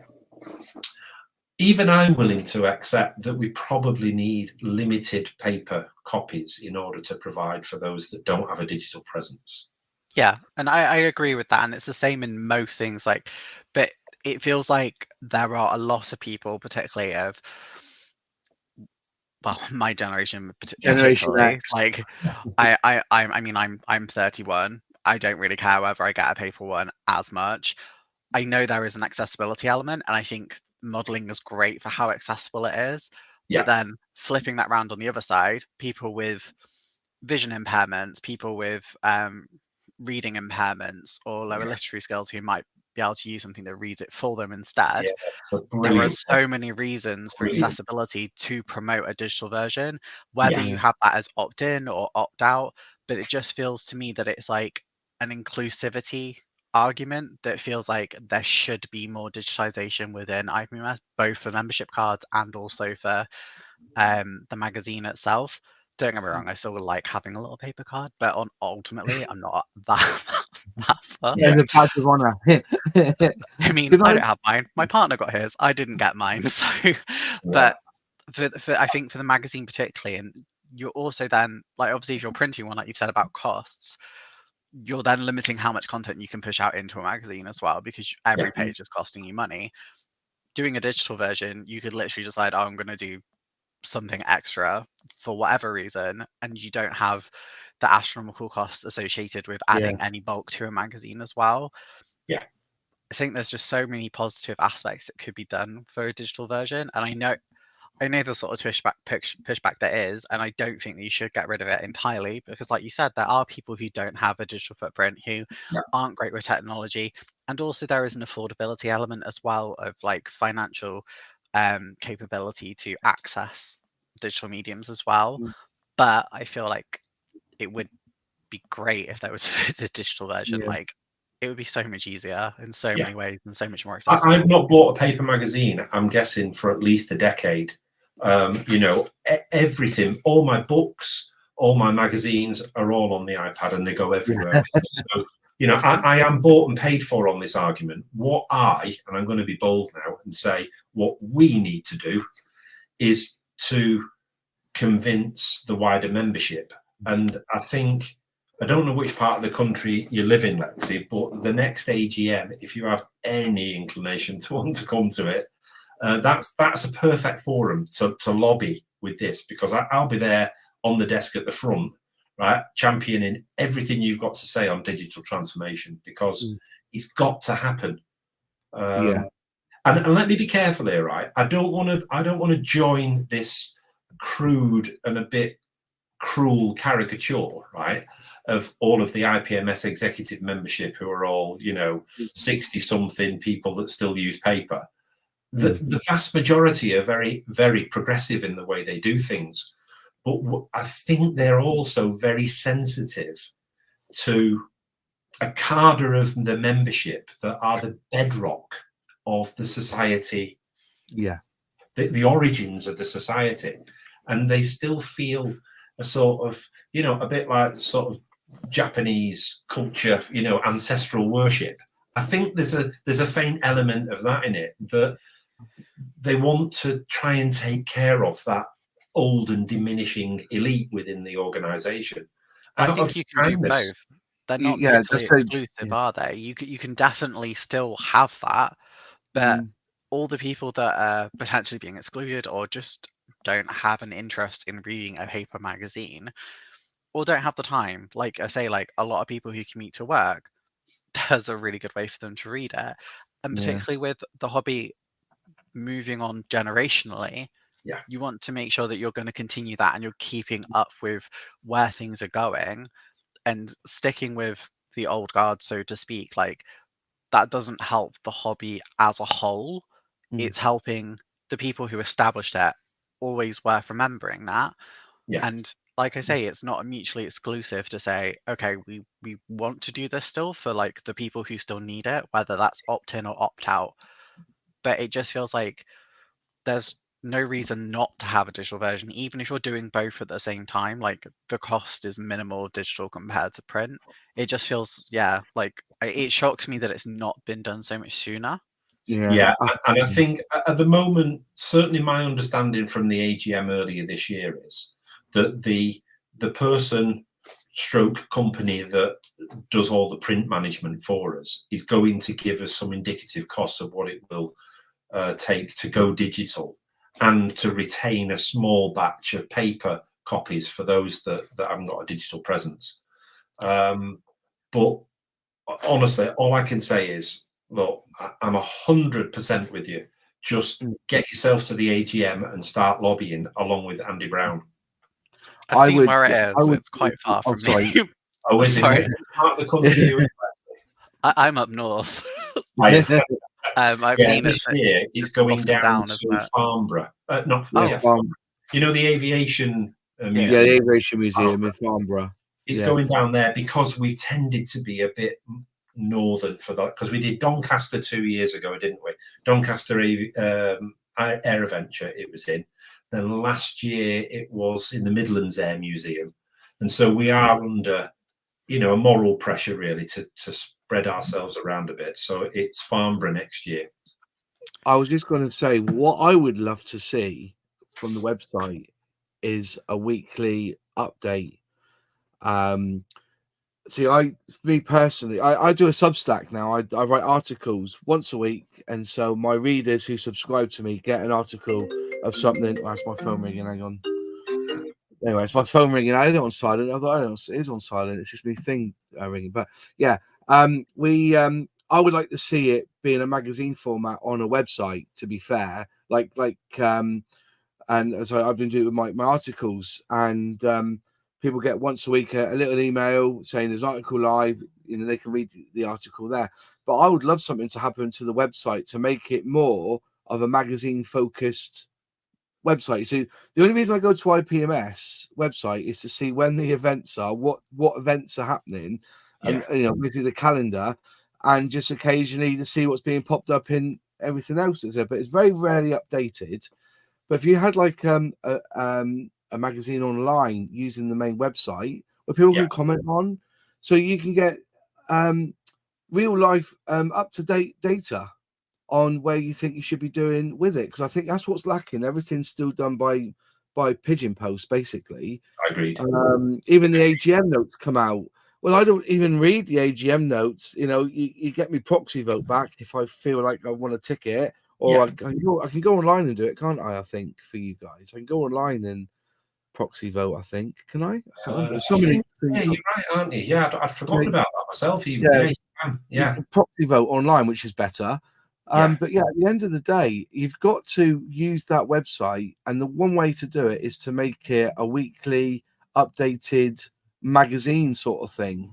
That's the best way of investing your money. So, and then every 3 months, there wouldn't be an issue to drag all those articles into a magazine that then gets pushed out to those who don't want to read it online. But to have I agree.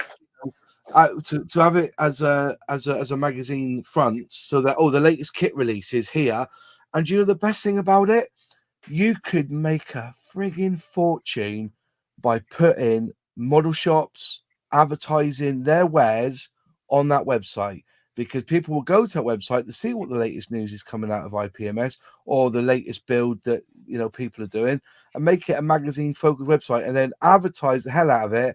And then you will have enough money for extra space on that floor to have your competition without them worried about you chewing on the cud, if you see what I mean. That's the future. You don't advertise enough. But also then again, the links for the 10% discounts you get from IPMS, just a little line. Imagine what you could do with having a digital thing. We have a nice big print saying, "Or go to such and such models, they've got this for sale," or you want to sell your kits, or you can make it a lot better, but it's going to take a lot of investment to get it there. But I think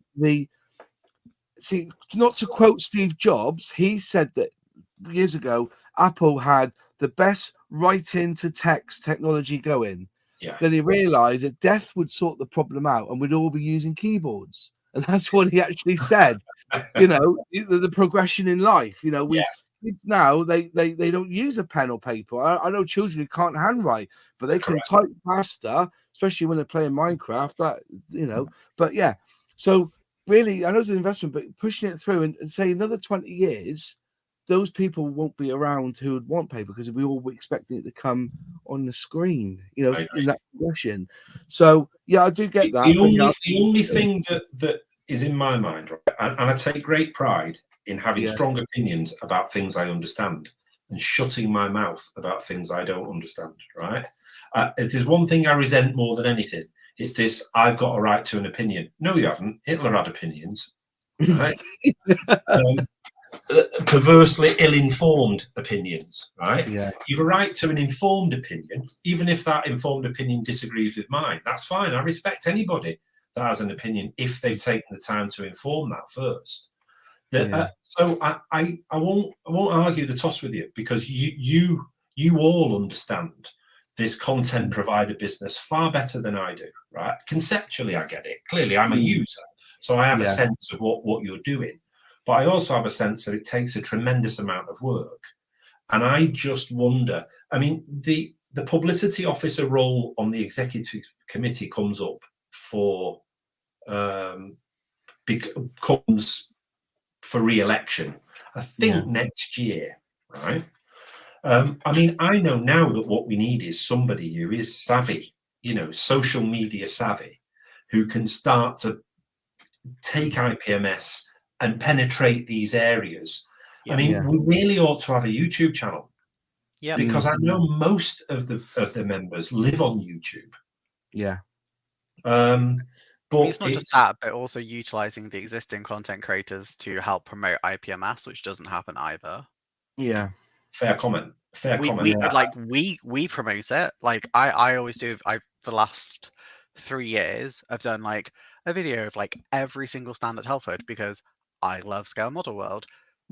But I don't do that because like I really want to promote IPMS. I do it because I love doing it. But how much engagement is there with content creators as a whole who are like really helping get younger people into the hobby, who are getting other people who wouldn't have necessarily seen the hobby into the hobby? And it's what spread a lot of people over from, say, like wargaming, is having that cross-contamination on the internet, rather than just living in a social bubble of just doing model making or just doing wargaming. And it's like there's not a lot of engagement really there. I think that would be something that would be great for IPMS. It's like this model, like I was saying to, was it you I was saying to? I can't remember who it was, but if you IPMS have a forum, right, which is which I used to, I own a football forum. It's died because people are on Facebook, and the reason the forums died, forums are brilliant because it's like a Discord. You have your own particular subcategories which you don't get, or categories on Facebook. Basically, one post goes up, people comment on it, and then it's gone within 7 days because other posts have moved up the ladder, if you know what I mean, or the new posts are always seen first, or the more engaged posts are always seen first. Whereas on a forum, you've got that lifelong, where somebody starts a thread and it will go on for years and years and years. That's how forums work, but they're dead because. And the issue is, and this is what my research came up with, why our forum was dying. People don't want to log in onto something else. They on Facebook, they see a Facebook group saying IPMS, I'd rather comment on that. Then go out of Facebook into the forum, log in, and then read what's being said. So the IPMS forum, I think the last time it was posted on was 2 weeks ago. You've got 3,000 members and it's never used. So that's just something that, that I'm saying that, we've moved on. There's other platforms. Twitter is huge, really, especially now. Elon Musk is doing amazing things with it. I'm using Twitter more now than I did in the last 10 months because it's getting really good. Content is key on there now. But you see, you're moving away from paper to digital. And unfortunately, people do get old and they do get stuck in their ways. But when you've got the youth coming through stronger and stronger and stronger, and it's a natural fact, those aging voices do get silenced. They do. But do you know what? I think a lot of the older members that I engage with, they love YouTube. I mean, they love looking at all the archive footage that's on there, all the niche historical or technical stuff, So I think, look, I'm not the publicity officer, and I wouldn't wish for a second to do down John because he does a sterling job. But you are right. Even I recognise that if we're going to draw in the other groups, right? The other, what's the word I'm looking for? Demographics. Yeah, exactly that. Thank you. The other demographics out there that we know are engaged in the modelling pursuit, but not necessarily engaged with IPMS. And it's a shame because we all know that the social focus that the IPMS can provide is valuable for everybody. But you're right, I'm not sure it's reaching the parts that other societies cannot reach at the moment. I mean, I think it's a problem with modelling as a whole, and we've seen it with most manufacturers as well. They have, for a very long time, neglected the internet as a whole and most forms of social media. Some manufacturers have got a lot better with it. Some of them just still don't really seem to engage that much. But ultimately, that is somewhere that it is where a lot of people discover products, discover the hobby from, whether that's going from video gaming into model making, or I guess sometimes vice versa, or going from wargaming to model making. It's where a lot of that growth comes from, particularly now. And it's not just IPMS, although obviously that's what we're talking about today, but it's been a general issue with the hobby. It's definitely a lot better than it was 5 years ago, absolutely. But I think for me personally, most of my value from IPMS, and I said this last week, has just been about getting into Scale Model World and getting 2 days worth is cheaper if I do membership. Agreed. Because I don't read the magazine, and it's not because I don't get it, it's because it's paper and it's not somewhere where I always have it, or I lose it, or my cat gets to it because my cat is an absolute there's lots of reasons why I end up then not reading it. I don't engage with IPMS like you've said, the forum. There's not really a lot of other social avenues for IPMS. Yet when I go to Scale Model World, I love it. I know so many people from that going there year after year. So there's a lot of growth, and a really rich community that's there. I just feel like there could be so much more to unify it and get people talking. And by doing it on platforms that are like social media, like YouTube, you're not just getting one voice then either. You're getting so many different voices. You're getting a lot more diversity. The hobby has had a traditional problem of being less diverse. And like socials in particular and how it's moved forward has definitely helped promote alternative content creators, whether that's the models themselves and doing or the people who are doing it. I just think it's such an important thing that needs to really happen sooner rather than later. Yeah. Just look at many SIG groups there are on Facebook. They're not on the forum, are they? The IPMS forum. They're on Facebook in their own little SIG little group, special interest groups on Facebook. So, embrace it. IPMS just needs to embrace it. But don't get me wrong, you are volunteers. We've got to stand up and take recognition that everybody in a row in IPMS are volunteers. So we're not slagging off, we're suggesting in a good way on how IPMS can be relevant to the now, especially, and also bringing wargaming, because if you get them on board, you're going to survive for years and years and years. It's coming from a place of love, not from a place of, oh, this is shit. It's because we really love it and we want it to grow, and we want like everyone to go like, yes, IPMS, cool, I'm on it. Know everything that's going on in the modeling world through that. It's just getting to that point. But again, like, just Scale Model World on its own is an absolute like massive thing, and even that, like, every year I walk away impressed. So you guys do absolutely amazing things. Amazing jobs. Yeah. So there you go, Andy. And it's worth being aware, if there's probably there are two camps within the executive committee, right, which is the engine of all this activity. There are the retired who have got the time, but obviously want to have a sensible work-life balance. Leaving work to go into retirement to then take on a full-time job for no reward whatsoever is not particularly logical. Then you've got other people like me, like Rich Middleton, that's the Scale Model World manager, who've got busy full-time jobs. The president, Paul Regan, is a busy man in a busy industry that finds the time to do it. So I mean, I work a minimum 60-hour week. Right? Yeah. And then from January to July, I'm a team manager for the Royal International Air Tattoo. So I have all that planning and prep to do up to July. As soon as July comes to an end, I get about 4 or 5 weeks to prep the online entry system and all the associated stuff to then give me the run into Scale Model World. And as soon as that's over, I've just been at a planning meeting for the Royal International Air Tattoo. So I'm my own worst enemy in that sense.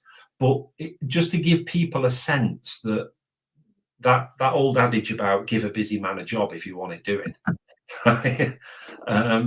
there's a huge amount of goodwill. But I think we need just a slightly more diverse outlook, as Lexi said, people that understand this business, because I think we're all smart enough in the executive committee to know what's good for us, but trying to deliver that from within our own intellectual resources is more of a challenge. And that's why I'd commend people get involved. We're not going to slave drive people that volunteer their time. Paul Regan is a very elegant manager when it comes to thanking people for the effort that they invest. Yeah. But we need people to sort of step up, and even if that's in an advisory role, I think there's probably the determination there in members of the executive committee, if they could be helped by people that will advise and guide. You get my point? I'll shut up. But no, I totally, as I said, we now with the IPMS, because Alex said last week that he went around and spoke to a lot of people under the age of 50, and a lot of them, or he said, I think it was either one, were IPMS members. They just turned up. They did have an interest in being a member of the IPMS. and a lot of people are become members of IPMS. Is one, they're getting free to Scale Model World, and also they can become they can get to the competition. There's got to be something else than just the magazine. I think you've got the development there, and you've got 100. Well, you had over 1,400 models in the competition. I'm pretty sure you can grab 100 of those people who put those models in to help write content and put stuff on a website for you and make it the central source for scale models. And then us as content creators can feed off that and feed to it. Yeah. Again, you know. Yeah, very fair. Well, it's but as I said, IPMS is you know, this should have been done during COVID, really. But I suppose with everything that was happening, it couldn't have been done. But to make yourself more digital, I think that's a vision that IPMS need, especially, you know, having portals to sign up to the competition was a good idea. So you'd have to write down a paper copy, but then you would have to email in and you would fill out the form yourself, I believe is how you did it. So when I took it over, can you imagine this if you can? Yeah. So I had a predicament where I had a paper system. So here I am sat in Mons in Belgium. Yeah. I had people posting to my home in the UK. I had to get somebody to open them, right? Photograph them, send me the photographs so that I could manually enter them into a spreadsheet, which I then emailed over to the competition administrator, who then transposed those onto his own spreadsheet, right? Yeah. Just to get a model into the competition. Now you wonder why I went digital with it. Yeah. Now that would actually make me cry. Like, even just the fact of not using shared spreadsheets, like, which is what I do in my day-to-day job, like using shared online spreadsheets, like, oh, that would make me cry. I tell you, there are the shape of my head is embossed into several doors in this house, right? Out of sheer frustration at times. Yeah. But the online system is working brilliantly. It's still not quite as slick as I would like it to be, but it achieves the purpose. And particularly for the large number of overseas entrants that we get, I get a lot of feedback because for them, it's fabulous.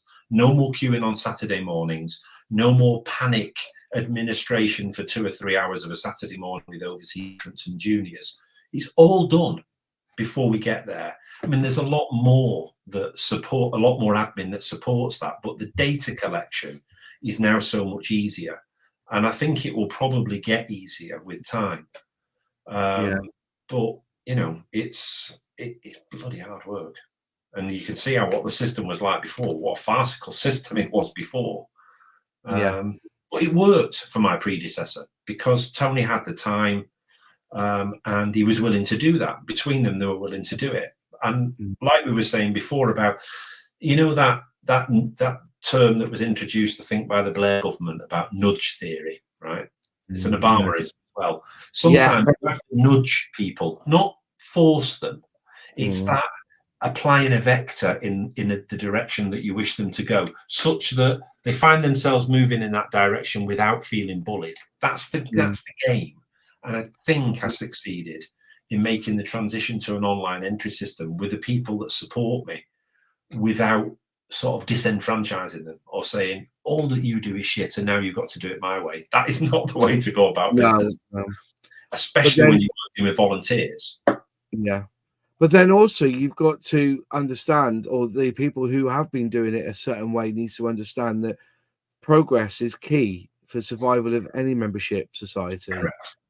That is the you know, I think, you know, to hear of an 80-year-old man come up to me and say, Moz, I saw your demonstration at my model club with that little battery operated spray gun with outlaw paints, and the way you just dropped it in there and just sprayed it once. I've now gone and got myself one of those airbrushes because the thought of a compressor and everything frightened me, but you made it look so easy. And the way you cleaned it was easy. I feel 80-year-old, and I'm pretty sure that just by being, you know, not drop the magazine completely, but say the digital version, you can opt in to do it this way. But also, we're going to have a lot more content on our website that you can click and watch. The beauty of YouTube is that you can share that video on YouTube onto the IPMS website. And even if they don't want to use YouTube, but just need to learn how to use that one website and talk people through it, it will come good. And then they'll realize that, oh, maybe it's not so scary after all that I can read this magazine on the screen. I think like all of us as content creators, like we see like our analytics and the skew of age ranges that are watching our content, and that it's amazing the amount that are in later stages of life, like, and the fact that they're so engaged is awesome, and just shows that there is that need there. I watch your stuff routinely. I mean, the algorithm in YouTube just sort of obviously brought your channel to me, as it were, because it saw that it sat within the sphere of interest that I have. But I routinely watch your stuff now. So I think this sort of, again, I feel a little shy now, I'm embarrassed. There you go. Right. Yeah. We're a mixed bunch, if I'm honest. You think of the average club. I mean, I think I joined Lincoln Model Club when I was a fresh-faced 23-year-old. And here I am, a fresh-faced 57-year-old. You know, and there's always been that spread within the club, you know, the old dodderers and the youngsters. And it's trying to maintain that flow that's critical. Yeah. Right. One last question, which I wanted to ask at the end of the show to you, Andy. Firstly, thank you so much for coming onto it. And you are welcome anytime. You think, I've got a couple of hours and you want to just pop me an email, we'll definitely have you on and you can discuss a different topic than IPMS, obviously, you know. I think we've hammered you quite a lot tonight. But this is the beauty of Airfix and Chill. We're like an online podcast that's live and everybody has the opportunity to ask the questions. I know there's been a few in the chat which I've not asked, but I feel that we've said quite a bit about the judging and everything. But again, Andy, you're very welcome on Airfix and Chill. Thank you for watching us. And maybe this is a sort of platform. And if you do need advice on using StreamYards, give me a chat, you know, give me a ring, because I'm pretty sure that you don't have to go live on YouTube. You can use StreamYard as a play of, you know, people can watch. You know, even though the IPMS have the AGM, you can use StreamYards to put out the AGM so everybody can watch it, if you know what I mean. It's been a really good experience. I mean, technically, it's been a good experience tonight. Socially, it's been a lovely experience. I mean, if you similarly, I offer back to you that when you hear the, you know, in the mix of conversations, either implied or direct criticism of IPMS, or criticism that infers a question that needs to be answered. If you need clarity on certain issues, then just email me, because I'll always go and chat with the other guys and get a consolidated view. And I don't mean a politically vacuous view, right? That's designed for mass consumption. I mean, I'm not really wired like that. I think tell people the truth. If they don't like the truth, I'm going to sound like what's his name now in A Few Good Men. If you can't handle the truth, you can't handle the truth. If people can't handle the truth, that's their problem. You know, provided it's put tactfully to them. But yeah, if there's stuff that you think, I'm happy to act as the conduit for the big brain that is IPMS to try and address some of the queries or misconceptions that people have got about the way we do business. And to get the feedback in, you know, because what tonight's conversation has been invaluable. All right. Last question I wanted to ask you, as a judge, have you seen the lack of weathering in models on show? Have we gone full circle now that we've gone past the change of where every helicopter, plane, everything was weathered to the 9th degree to having cleaner models? Have you seen that develop? Because a lot of people mentioned it this year, that they were surprised on how weatherless the models have now become to consider what it was 5 to 10 years ago. I think that's a fair comment. Yeah, I mean, I've always, I mean, there's always that fashion wave, isn't there? In any pursuit, there's a sort of fashion, and the heavily weathered thing has probably just about exhausted itself for the time being. I think it's become a bit cliched. So now people are looking for something. I mean, I'll confess, I'm a sort of Verlinden disciple. I still love that style of finish, which now is probably what, I mean, the articles I've written, I've done several for Ammo of MIG, you know, the weathering magazines. Yeah. And I've done a couple there. He did one on styles, and mine was described as the clean style. I mean, if you saw the amount of oil paint that was smeared all over it before it was, you know, tidied up, you wouldn't describe it as clean. But relative to these hyper-weathered subjects that we see so often, it probably was quite clean. But yeah, that's a fair observation. I think it's probably, people have exhausted it a bit now, and they want to go back to something that's a bit more purist. Yeah, I think that's a good ending to it. And let's hope. And IPMS is, you know, is going on leaps and bounds. And you can see this year was probably one of the best scale model shows since COVID. And it was lovely to see Ravel and Edard back in there. But like it was said, there was a lot of fear when we left Brexit. You know, we left Europe. Yeah. And I think now the red tape and actual what we can and can't do is now becoming easier to do these sort of things, bring them over. You know, I hope it'll get easier. I think when we see a change of government next year, you know, we avoid politics here, but the likely change of government next year, their stated intent is to try and streamline some of these processes. So maybe we'll overcome some of these crass decisions made. Definitely. But, that will help.